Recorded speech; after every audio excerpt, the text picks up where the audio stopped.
जेके मस्जिद भी रखी हुई आहिनि सॼे पस मंज़र खे कीअं करे ऑपरेशन वारे अमल सभ खां पहिरियां त मां इंतहाई अफ़सोस जो इज़हार करे रहियो आहियां त छा 47 में असांजे आबाओ अजदाद इन जे करे क़ुर्बानियूं ॾिनियूं हुयूं त असांखे 70 सालनि खां पोइ अझो लटो ऐं अटो त न मिलंदो, रोज़गार त न मिलंदो, असांखे ख़ुशहाल ज़िंदगी त न मिलंदी, पर झुगियूं बि असांजूं तबाह कयूं वेंदियूं। छा इन जे करे पाकिस्तान मारे से वजूद में आयो त असांखे जेको आहे पाकिस्तान जे अंदरि ग़रीबनि खे 2 वक़्तनि जी रोटीअ जे बजाय आंसू गैस जा शैल बर्दाश्त करणा पवंदा। हीउ मुल्क सेक्युलर ऐं लिबरल मुल्क आहे। अमेरिका जे अंदर भी मस्जिद के तहफ़ुज़ हासिल आहे, कैनेडा ऐं बरतानी जे अंदर भी मस्जिद के तहफ़ुज़ हासिल आहे।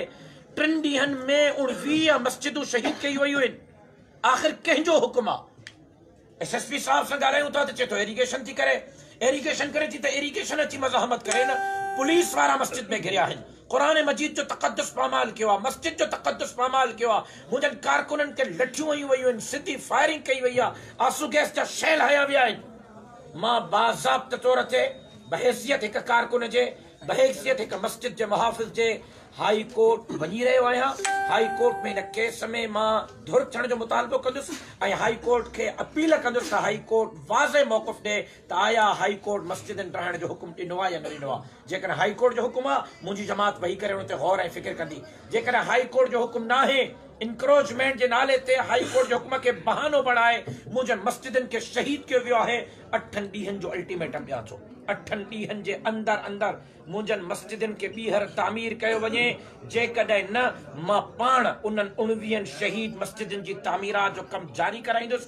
मां पाण मस्जिद ठाराईंदुसि। कंहिं माईअ जे पुट में जुरत आहे त मूंखे रोके ॾेखारे।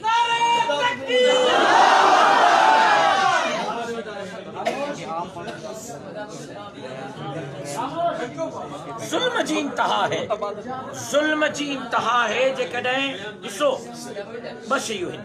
बाबरी मस्जिद में उतां जी सुप्रीम कोर्ट हुकुम कयो त हीअ इंक्रोचमेंट आहे, नाजायज़ कब्ज़ो करे मंदिर जी जॻह ते मस्जिद तामीर कई वई आहे। उतां जी सुप्रीम कोर्ट जो हुकुम ते बाबरी मस्जिद खे शहीद कयो वियो। पाकिस्तान जो गवर्नमेंट जो रद्द अमल छा हो? पाकिस्तान जे इदारनि जो रद्द अमल छा हो? पाकिस्तान जे आम माण्हू जो रद्द अमल छा हो? जेकर हिंदुस्तान बाबरी मस्जिद के ड्राहे, पूरो पाकिस्तान स्टेट वाइज सरापा एहतजाज हुजे ऐं हिते 19 मस्जिदूं हाई कोर्ट जे हुकुम जे आड़ में शहीद कयूं वञनि त पोइ इन जे करे हिननि खे जाइज़ जो है मुस्लमान आहिनि, हुननि खे नाजाइज़ इन जे करे जो काफ़िर आहिनि। ऐं कहिड़े माण्हू जी जॻह ते हितों जे माण्हुनि कब्ज़ो कयो? जिन माण्हुनि खे हितां झुगियूं ख़ाली करायूं वयूं, जिन 13-14 हज़ार घरनि खे हितां ख़ाली करायो वियो, लारकाणे मां ख़ाली करायो वियो। मां इहो पुछी रहियो आहियां त उन्हनि माण्हुनि कहिड़े माण्हू जी जॻह ते कब्ज़ो कयो? उन्हनि जे ख़िलाफ़ केरु पटिशनर आहे?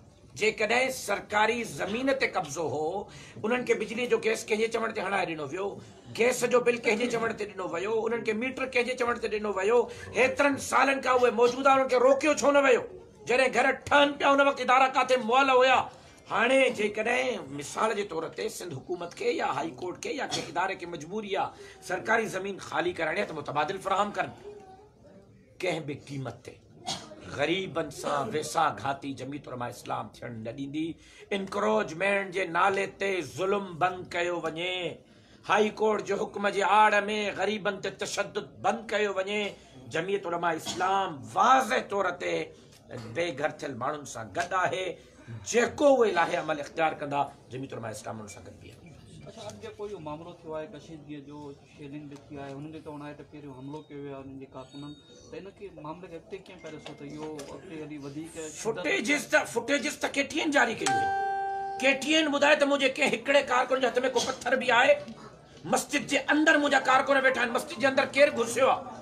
मस्जिद जे अंदरि कंहिं घिरी मुंहिंजे कारकुननि खे टंगो टाली करे ॿाहिरि कढियो आहे, लठी चार्ज कई आहे। हेॾी वॾी फुटेजिस मौजूदु आहिनि। 1000 फुटेजिस आहिनि। 1000 फुटेजिस में रुगो पुलिस तशद्दुद कंदे नज़र थी अचे, जमीयत जो हिकिड़ो कारकुन तशद्दुद कंदे काथे नज़र अचे थो? को हिकिड़ो सबूत आहे? बकवास करे रही आहे पुलिस। मां SSP साहब के 15 मिनटनि जो अल्टीमेटम ॾिनो। मुंहिंजा गिरफ़्तार कारकुन 15 मिनटनि में मां वटि हिते पहुचायो। जेकॾहिं न, जमीयत उलमा इस्लाम हर क़िस्म जे लाइ अमल जे लाइ तयारु हूंदी। पोइ SSP साहब पंहिंजो कमु करे, असां पंहिंजो कमु कंदासीं। थोड़ा ईअं दे दो हाफिज जमाल